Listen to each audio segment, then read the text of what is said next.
Hola, j'espère que tu vas bien. 2,72% des personnes qui écoutent mon podcast prennent le temps de s'abonner et de noter ma chaîne. C'est pas beaucoup, hein. Et si demain j'arrête mon podcast, je sais déjà qu'on va me dire «Oh non Marion, s'il te plaît, arrête pas», etc., etc. Et du coup, je répondrai en mode «Bah, moi non plus, j'ai pas envie d'arrêter, mais finalement, j'y trouve plus de bénéfices à continuer à le faire». Bref, si je te raconte cette anecdote qui est d'ailleurs 100% vraie, ça m'a rappelé à quel point c'était super important que les gens participent à nos histoires. Et que en fait, si les gens n'y trouvent aucun bénéfice, et ben en fait, ils vont plus nous soutenir gratuitement et inversement. Du coup, ça m'a donné envie de te faire un épisode sur ce qu'on appelle le storytelling ou l'art de savoir raconter des histoires. Et c'est des sujets que j'avais largement délaissés ces dernières semaines, ces derniers mois. Et là, je sais pas, je suis en van life entre la France et l'Espagne. Et du coup, je retrouve mon amour de créer du contenu, comme tu le sais. Et finalement, créer du contenu, bah, ça revient à créer des histoires et donc faire du storytelling.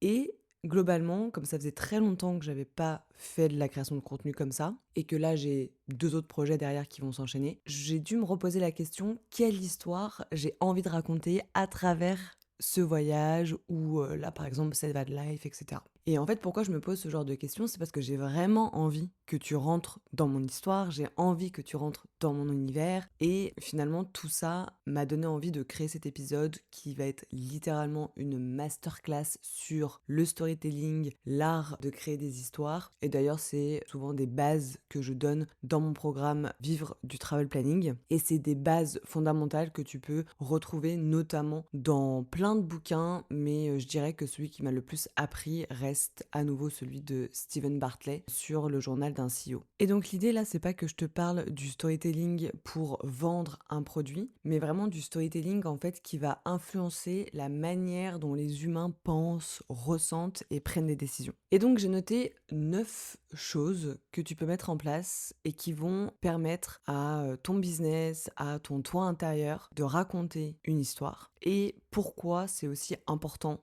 de savoir raconter des histoires. Et le premier concept, c'est un concept hyper contre-intuitif, puisque du coup je l'ai appelé le détail absurde. Et tu m'as souvent entendu dire que moi ce que j'adore c'est être utile. Et c'est d'ailleurs toujours le cas, j'adore être utile, j'adore pouvoir transformer la vie des femmes, etc. etc. Et souvent d'ailleurs quand je parlais de mon programme au début, bah tu vois je parlais de tous les bénéfices qu'il y avait à être dedans, tous les documents qu'il y avait dedans, les arguments que je pouvais donner, entre guillemets la fonctionnalité de tel ou tel outil, etc. etc. Mais en fait, je me suis rendu compte que c'est pas ce que les femmes retenaient quand je leur parlais de mon programme. Et je me suis rendu compte que finalement, c'était pas tant ce qu'elles retenaient, mais ce qu'elles retenaient, c'était plutôt des détails absurdes et inutiles. Donc clairement, des choses qui, selon moi, ne servent à rien, des choses un peu bizarres, des choses tu sais qu'on va raconter à nos potes, genre ah tu sais pas ce qui m'est arrivé, puis tu sais tu racontes des trucs un peu banaux quoi, des trucs que t'aurais pas fait attention ou que tu raconterais pas justement si c'était pas tes amis. Et justement bah je vais souvent prendre le parallèle avec la van life parce que là ça m'a redonné plein d'idées de concepts, etc. Mais par exemple si je te dis bah je pars quelques jours en van, tu vas trouver ça assez banal. Mais au final, si je te fais des stories où je te dis bah hier j'ai passé 45 minutes à trouver un endroit où dormir dans le froid, etc., etc. Je tournais avec le van dans des petits chemins et il faisait pratiquement nuit. Et puis j'ai suivi Google Maps qui m'a dit de faire demi-tour et du coup je suis repartie dans l'autre sens. Et finalement du coup j'ai réussi à trouver un spot et finalement je me suis retrouvée tellement au milieu de nulle part que j'avais absolument aucun réseau. Donc j'étais seule dans un van, dans un endroit inconnu, sans internet. Si je te raconte ça, ça te paraît complètement absurde, voire classique, mais c'est ça que tu vas retenir. Je te raconte pas la route, je te raconte pas les kilomètres, je te raconte pas l'organisation, je te raconte finalement des micro-détails qui sont absurdes, comme le 45 minutes, comme Google Maps, comme plus de réseau. C'est des choses finalement qui sont absurdes, banales et absurdes, mais finalement c'est ce que tu vas retenir. Plus que, alors pour aller à tel endroit, il faut que tu passes par tel chemin. Parce qu'en fait ça, tu sais que tu vas pouvoir aussi trouver l'information par toi-même. Et c'est là où j'ai remarqué que finalement, pour créer une histoire, et les histoires qu'on va vouloir retenir, c'est pas les plus logiques. C'est celles qui ont un truc spécial, un grain de folie, un détail inattendu, et vraiment, ouais, ce truc de l'absurdité, quoi. Et du coup, je t'invite à te poser la question: quelles sont les marques dont tu te souviens le plus? Finalement, c'est pas celles qui t'auront expliqué comment fonctionne tel ou tel objet. Est-ce que Apple t'explique comment utiliser un téléphone? Non. Apple va te donner un détail un peu fou, un détail inutile, un détail qui va intriguer, tu vois, genre un nouveau bouton, ce genre de choses. Et c'est ça, en fait, qui va raconter l'histoire. Par exemple, du dernier iPhone ou du dernier MacBook ou du dernier AirPod Max, tu vois. Et ça, je trouve que c'est hyper important parce que souvent, quand j'accompagne les femmes, elles me disent: non, mais moi, mon histoire, elle est banale, ma vie, elle est banale, j'ai rien à raconter. Bah, si, en fait, c'est justement parce que ta vie, elle est banale et que t'as l'impression qu'il y a rien à raconter que on va trouver le petit détail inattendu, la petite chose qui fait que les gens vont en fait pouvoir s'identifier parce que la plupart des gens ont une vie banale et c'est normal d'ailleurs. Ensuite, il y a un deuxième concept en storytelling que j'adore et qui fonctionne aussi énormément pour les relations, c'est l'effet tapisserie. En fait, c'est un phénomène qui est très simple. Tout se passe encore une fois dans le cerveau humain, mais quand une chose est répétée trop souvent, en fait, le cerveau finit par l'ignorer complètement. C'est ce qu'on appelle l'habituation. Et c'est d'ailleurs pour ça que je te dis que ça s'applique énormément aux relations, parce qu'en fait, on s'habitue à la présence des gens, on va s'habituer à un câlin, on va s'habituer à une attention, on va s'habituer à un geste, on va s'habituer à une odeur, on va s'habituer... En fait, on s'habitue à tout. Et heureusement qu'on s'habitue à tout, mais du coup, ça en devient un effet tapisserie. Et d'ailleurs, je sais pas dans quel contexte tu écoutes cet épisode, mais si tu regardes autour de toi, je suis pratiquement sûre que tu fais pas attention à la couleur des murs si t'es en intérieur, à un objet où tu passes à côté, à un cadre que t'as accroché depuis des années. C'est pas parce qu'ils sont invisibles, comme les êtres humains, on n'est pas invisible, on voit les autres. Mais c'est parce que le cerveau a décidé que ces informations n'étaient plus importantes. Et c'est exactement ce qui se passe justement avec le storytelling et les histoires qu'on raconte. Si tu racontes une histoire de façon trop répétée, et ben ça devient de la tapisserie. Tu n'es plus entre guillemets intéressante. Et typiquement, je me suis fait la réflexion hier, je scrollais un petit peu sur Insta pour chercher des inspirations justement sur la van life. Et en fait, bah, la van life, tu vois que c'est devenu un peu un cliché, quoi. Genre, tout le monde se shoot avec une montagne, avec un coucher de soleil, avec c'est ma plus grande forme de liberté, etc., etc. C'est juste qu'au bout d'un moment, en scrollant, tu sais, l'algorithme, du coup, va me montrer que des contenus van life. Bah, en fait, je vais être un peu en mode, je vois plus la différence, tu vois. Le décor est tout le temps le même. Alors que la vraie van life, elle ressemble pas vraiment à tout ce que je t'ai cité avant. Tu vois, la van life, ça va être chercher un spot pendant des heures des fois. Ça va être se demander si on a le droit de dormir ici aussi. Ça va être de cuisiner dans même pas 1 mètre carré. Ça va être de réaliser à 23 heures que on n'a pas d'eau chaude ou on n'a pas de chauffage ou on n'a plus d'eau. C'est ça en fait la van life. Et paradoxalement, si je te montre ça sur les réseaux, et ben en fait ça va créer une réaction parce que tu vas te dire ah bah la van life en fait c'est pas que des beaux paysages, c'est pas destiné que au couple ou finalement c'est peut-être pas aussi tout beau, tout rose, etc., etc. Et le fait que ça crée une réaction, et ben c'est ce qui fait que tu vas sans doute plus t'attacher à moi que à un contenu qu'on a déjà vu 1000 fois, même s'il est très beau et même si ça fait rêver. Mais c'est ça aussi, et inversement, je pense que si je passais ma vie sur les réseaux à dire qu'il y avait que des galères sur galères sur galères sur galères, ben en fait mes galères te paraîtront normales et du coup ça ne va plus t'intéresser, et du coup le jour où je vais reposter de la beauté, du rêve, etc., là ça va ressusciter une nouvelle réaction chez toi. Donc l'idée c'est d'éviter de devenir en fait un décor. Et c'est pour ça aussi que je te le dis, dans les relations, c'est hyper compliqué, moi la première, mais de faire en sorte que chaque relation a des choses à s'apporter au quotidien pour ne pas créer cette répétition qui va faire que potentiellement tu vas te lasser. Et le troisième concept, il est un peu en lien avec ce que je viens de dire, mais il est beaucoup plus dur à appliquer, je trouve. J'ai appelé ça en fait l'art de savoir déranger. C'est un concept qui est assez inconfortable, mais qui cartonne en marketing et en création de contenu. Encore une fois, c'est créer une réaction chez les autres. Donc l'idée c'est pas forcément de se faire critiquer, l'idée c'est pas forcément que les gens ne soient pas d'accord avec nous, mais l'idée c'est plutôt de susciter une réaction parce qu'au final on s'est rendu compte que la pire chose en marketing c'était l'indifférence. Et de manière générale dans la vie, quand on se fait ignorer par les autres, c'est vraiment pas quelque chose d'agréable. Donc l'idée c'est que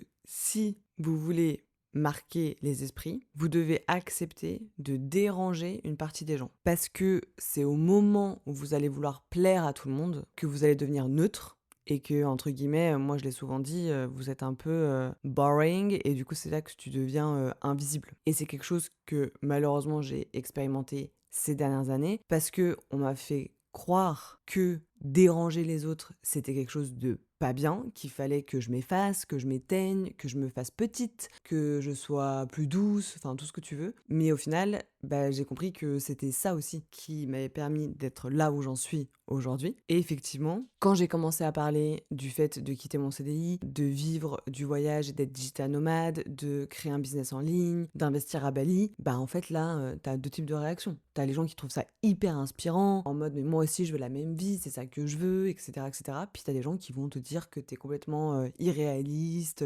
que c'est du bullshit, que ça n'existe pas, que c'est n'importe quoi, etc., etc. Mais ça crée une réaction, soit dans un sens, soit dans l'autre. Et en vrai, là, alors moi, je l'ai pas trop eu, mais je pense que quand je dis que je pars en van life, il va y avoir deux types de réactions. Il y a des gens qui vont te dire «Ah mais c'est incroyable, c'est mon rêve, ça doit tellement être la liberté, c'est génial». Et puis il y en a qui doivent se dire, d'ailleurs sans doute les personnes qui ne m'écrivent pas, mais qui doivent se dire «Ah quel enfer, ça doit être si inconfortable, et en plus il fait pas beau, et puis c'est chiant, il faut penser à tout, il faut faire les courses, il faut conduire, il faut trouver de l'électricité, il faut trouver de l'eau, gna gna gna gna». C'est juste que la première catégorie de personnes, ça leur inspire la liberté, et puis la deuxième catégorie de personnes, ça leur inspire de l'inconfort. Et c'est ça qui est intéressant en fait. Parce que c'est là où du coup, tu te rends compte que tout le monde ne peut pas être d'accord et qu'au final, que ça soit dans un sens ou dans l'autre, ce qui compte, c'est de faire réagir. Parce que c'est ça qui crée l'engagement. Même pour les gens que tu vas déranger, ça crée une forme d'engagement. Et finalement, c'est ce qu'on recherche quand on veut vendre un lifestyle, vendre un produit, vendre ce que tu veux.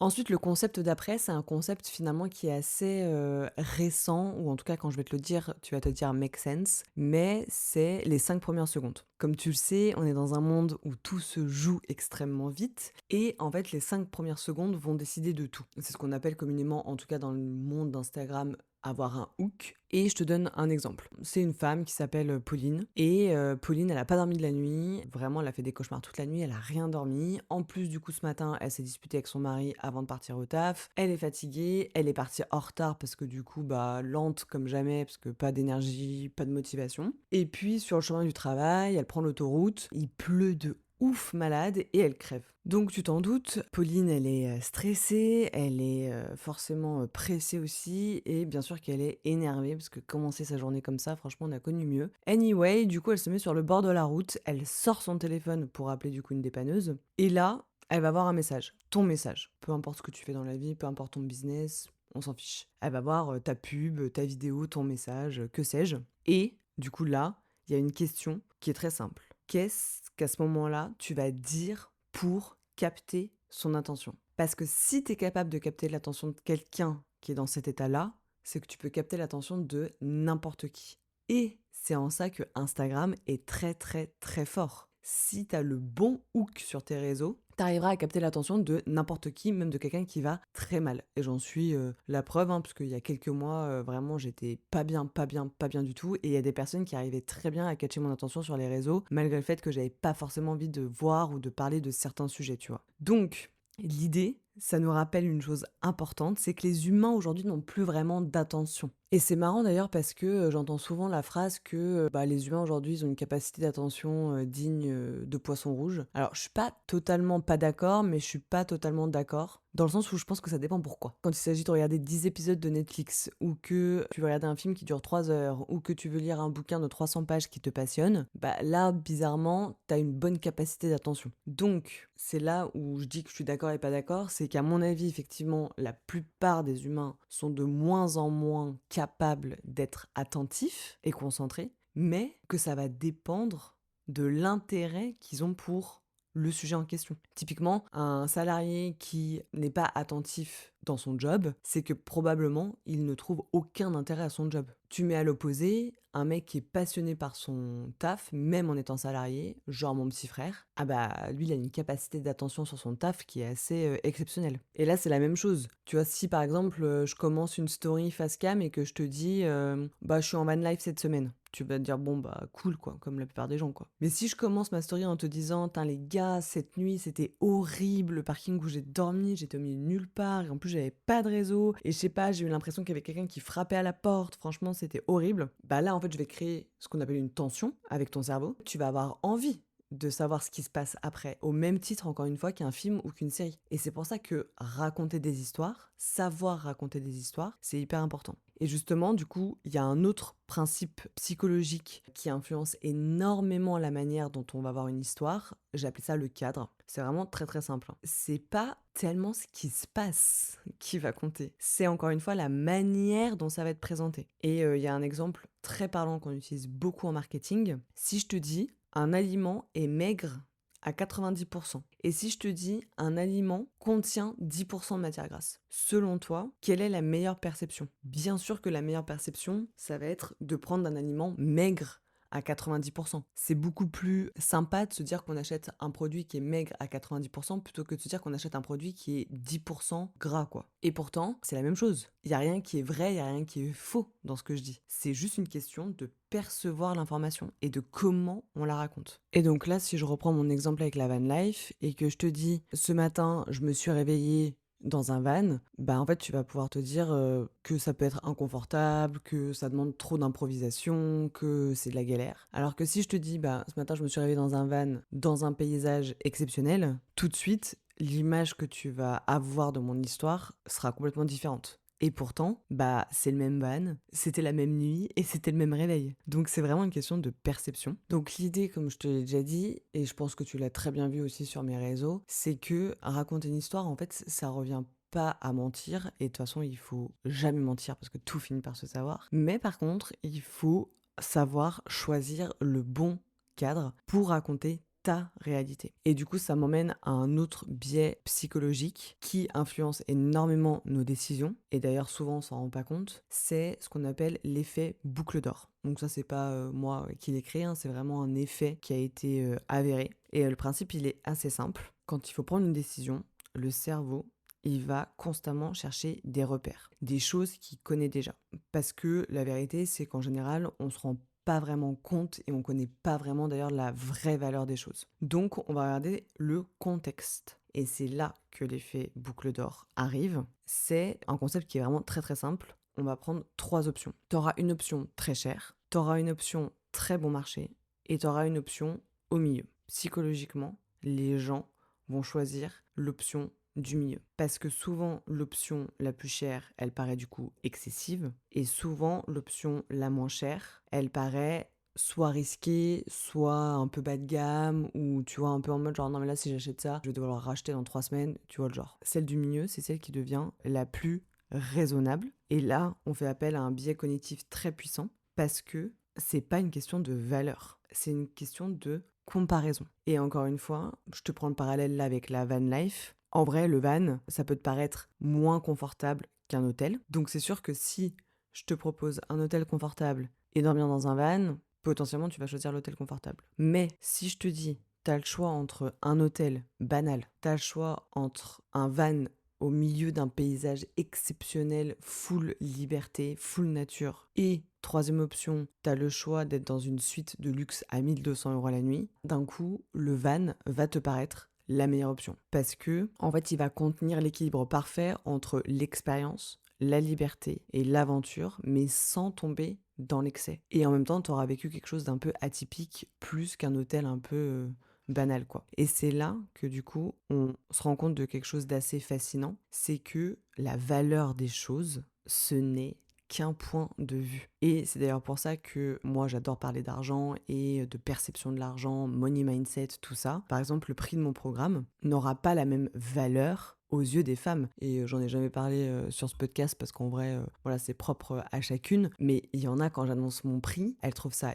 hyper cher. Et il y en a, quand j'annonce mon prix, elles trouvent ça vraiment pas cher. Et il y en a l'entre-deux, quoi, correct. Donc c'est vraiment la preuve que tout est une question de point de vue et de valeur. Ensuite, il y a un autre concept qui a été à nouveau créé entre guillemets par les psychologues. Ils ont appelé ça l'effet de dotation. Et c'est encore une fois un biais psychologique ultra puissant. Et on l'a d'ailleurs toutes en nous sans vraiment s'en rendre compte. En fait, le principe, il est assez simple. On va accorder beaucoup plus de valeur à quelque chose juste parce qu'on a l'impression qu'il nous appartient. Même si sa valeur n'a pas changé, même si finalement on le possède pas vraiment, on a l'impression de le posséder. Et encore une fois, je prends toujours la même marque comme exemple, mais pour moi, c'est les meilleurs en storytelling et en branding et en tout ce que tu veux, mais c'est exactement ce qu'a fait Apple avec ses Apple Store. C'est assez dingue de se rendre compte, mais en fait, les produits ne sont pas enfermés dans des vitrines. On peut les toucher, on peut les manipuler, on peut les tester, on peut naviguer dessus, on peut installer des applications si on veut, on peut même prendre des photos. Bref, tu peux l'utiliser autant de temps que tu veux. Je sais pas si tu as remarqué, mais dans aucun Apple Store, on te demande de partir. À aucun moment, on te dit, bon, bah ça fait 15 minutes que vous êtes sur l'ordinateur ou le téléphone, là, il s'agirait de l'acheter ou sinon vous partez. Jamais on te dit ça dans un Apple Store. Et c'est ça qui est super intéressant, au même titre que les vendeurs, du coup, ne sont pas là à te pousser à acheter. Les vendeurs de chez Apple ne touchent aucune commission sur les ventes. Ils sont là pour te laisser expérimenter le produit. Parce que plus tu vas expérimenter, plus ton cerveau va se projeter avec l'objet, bah là, ça va devenir hyper difficile de t'en séparer. Et c'est la même chose avec la van life pour l'avoir vécu plusieurs fois. D'ailleurs, la toute première fois que j'ai vécu la van life, je me suis dit oh mon dieu, ça va être l'enfer, je vais détester ça et je vais jamais vouloir le refaire et c'est pas pour moi et gna gna gna et gna gna gna. Et ben depuis que j'ai expérimenté la van life en 2022, je me fais au moins un trip van life par an parce que en fait le van au début, OK, ça va être juste un véhicule, au bout de quelques jours, ça va devenir ma maison. Donc je vais organiser l'espace comme je veux, je vais choisir l'emplacement pour chacune de mes affaires, je vais cuisiner dedans, je vais dormir dedans, je vais me créer des routines et en fait ça va devenir mon espace et plus simplement un véhicule ou un objet. Et c'est exactement ça que cherchent à créer les marques, pas simplement un achat, mais faire en sorte que un objet fasse partie de ta vie. Et d'ailleurs, avec la marque de van avec laquelle je collabore depuis des années qui s'appelle Road Surfer, il y a un QR code sur les vannes qui te permet d'acheter ton van. Et ça, je trouve ça génial parce qu'en fait, c'est le meilleur moyen. Tu as testé la van life pendant 1 semaine, 2 semaines, 3 semaines, 3 mois et derrière, tu peux acheter le van. Moi, je trouve ça exceptionnel. Donc, ils sont très très forts. D'ailleurs, si jamais tu veux booker un van trip pour cette année, j'ai un petit code promo pour toi, donc je te le mets dans la description. Ensuite, l'avant-dernier concept du storytelling que finalement j'ai du mal à mettre en place mais qui fonctionne vraiment aussi, c'est le fait de rajouter ce qu'on appelle de la friction. En fait, on a tendance à penser que il faut qu'on rende les choses le plus simple possible. En soi, pareil, je suis pas 100% d'accord et je suis pas 100% pas d'accord avec ça. Mais globalement, on se dit que moins il y a d'attentes, moins il y a d'efforts à faire et moins il y a de friction à avoir, mieux ça va fonctionner. Ça peut aussi,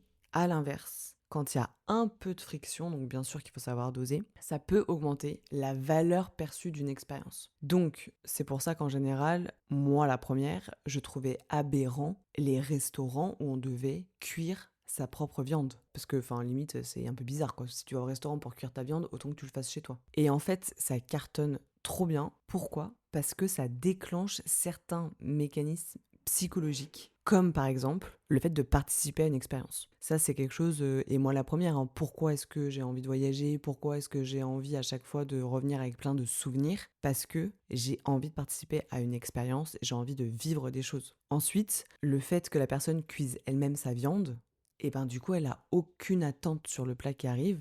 Donc ça enlève finalement une autre forme de friction qui serait l'attente. Et t'as l'impression de contribuer à un résultat final et du coup d'être utile. Et au final, je trouve que globalement, les gens qui disent non mais ça sert à rien d'être utile, je vois pas pourquoi est-ce qu'il faudrait être utile, et gna gna gna gna, c'est des gens qui comprennent pas trop que le but même de la vie, c'est justement d'être dans un restaurant et de pouvoir cuire sa viande sur une pierre brûlante, quoi. Et au final, c'est, je pense, finalement, le concept que j'ai le plus de mal à mettre en place, mais finalement, c'est aussi celui-ci qui m'a donné envie de faire cet épisode de podcast parce que la van life, c'est exactement ça. La van life, c'est clairement pas la méthode la plus confortable pour voyager. Comme je t'ai dit, faut toujours chercher un endroit où dormir. Quand il fait froid, faut mettre 14 couches de vêtements et puis il faut faire ses propres repas. repas, et puis il faut trouver des douches, et puis il faut trouver de l'électricité, et puis il faut vider ses eaux sales, il faut tout le temps organiser ses affaires dans un espace qui est minuscule, etc., etc. Mais ce sont toutes ces petites frictions qui vont rendre l'expérience inoubliable. Parce que au final, quand tout est facile, là, l'humain se met en mode passif. Et on sait que quand il y a peu d'efforts, on s'implique finalement pas énormément, quoi. Et ça fonctionne aussi, encore une fois, dans les relations. Je me suis rendu compte que quand la personne qui est avec toi n'a pas vraiment d'efforts à fournir, bah en fait elle devient passive et elle fait plus grand chose parce que bah, elle a pas d'enjeu, tu vois, elle a pas d'efforts à donner, elle a pas de gain, elle a pas de récompense, elle a pas tout ça, tu vois. Et ça lui crée pas non plus des souvenirs inoubliables. Donc c'est là que créer des histoires est hyper intéressant. Et enfin, le dernier concept du storytelling que j'ai découvert il y a vraiment pas longtemps, et en fait j'adorais d'ailleurs le nom du concept, on appelle ça en fait un moonshot psychologique. Donc en fait, littéralement, un moonshot, c'est le fait d'avoir un projet tellement ambitieux que ça ressemble à un lancement de fusée, quoi. Du coup, on pourrait apparenter ça à un petit détail, un petit changement, mais qui va transformer toute la manière dont on va percevoir la chose. Parce que on s'est rendu compte, et ça c'est les études qui l'ont fait, pas moi, que le cerveau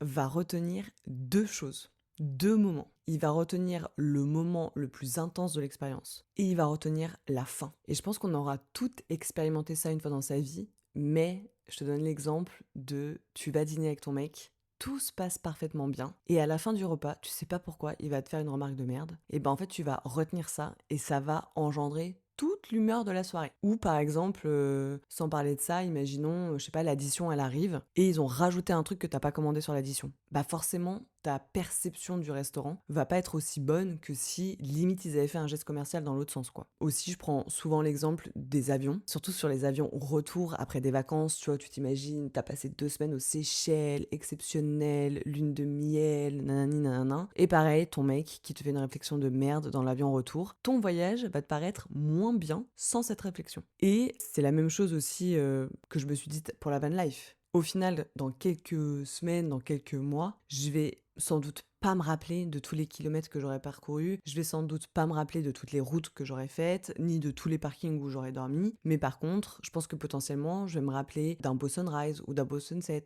je vais me rappeler d'un spot de malade que j'ai fait à rien à voir avec le van, tu vois, où il n'y a pas forcément le van qui est en jeu, d'un moment, à contrario, complètement improbable en van life. Et c'est d'ailleurs pour ça qu'on dit souvent que c'est dans les galères qu'on se rappelle le plus. Moi, je sais que les voyages que je raconte le plus, c'est là où j'ai galéré, où il y a eu des souvenirs, encore une fois, absurdes, pour reprendre le premier point de cet épisode. Et finalement, ce sont les pics émotionnels qui créent une histoire. Donc, pic émotionnel, réaction, absurdité, le fait de déranger, etc., etc. Et c'est hyper difficile pour moi de conclure sur un sujet comme le storytelling parce que pour moi, ça sera un sujet qui me passionnera toujours. J'adore raconter des histoires, mais surtout ce que la vie m'a appris, vraiment, c'est la perception des choses. Tu mets deux personnes, et ça je l'ai vu, je l'ai vu quand j'ai voyagé avec des personnes avant et qu'on racontait nos voyages, je racontais pas du tout la même chose et pas du tout de la même manière.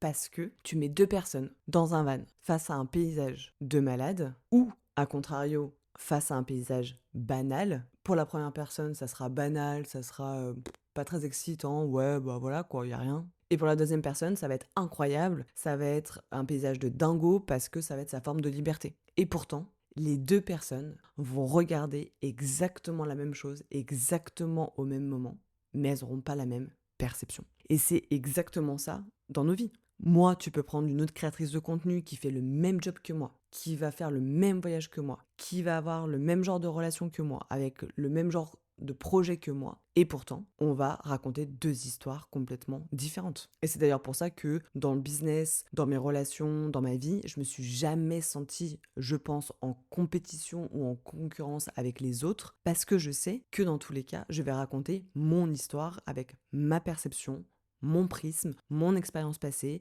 ma personnalité, mon caractère. Et donc là, typiquement, l'histoire de la van life, moi en fait l'histoire que j'aime me raconter sur ça, c'est que c'est ma plus grande forme de liberté en voyage. Je dors où je veux, avec qui je vais voir les spots que je veux, je m'arrête manger où je veux, je fais ce que je veux. C'est ma forme de liberté. Et pour d'autres, ça serait une galère. Une galère parce que justement, c'est trop incertain, on sait pas où est-ce qu'on dort, on sait pas en fonction de la météo qu'on aura, etc., etc. Et pour moi, le vrai pouvoir du storytelling, c'est pas seulement de raconter des histoires aux autres. Pour moi, son vrai pouvoir, c'est qu'on a le choix de l'histoire que l'on se raconte à propos de notre propre vie. Et c'est pour ça que souvent, les personnes qui se lamentent sur leur sort, qui voient toujours le verre à moitié vide, qui se plaignent, qui sont jamais contentes de ce qu'elles ont, c'est des gens avec qui j'ai pas de patience et avec lesquels je ne suis absolument pas tolérante parce qu'en fait, je pars du principe que c'est leur histoire, c'est ce qu'elles se racontent et elles restent dans ce schéma-là. Si elles se racontaient une autre histoire, et ben peut-être que leur vie serait entre guillemets plus joyeuse, plus heureuse, plus ouverte, plus libre. Donc voilà. Cette semaine en van life m'a révélé encore plein de nouvelles choses, donc je suis trop contente, surtout qu'en plus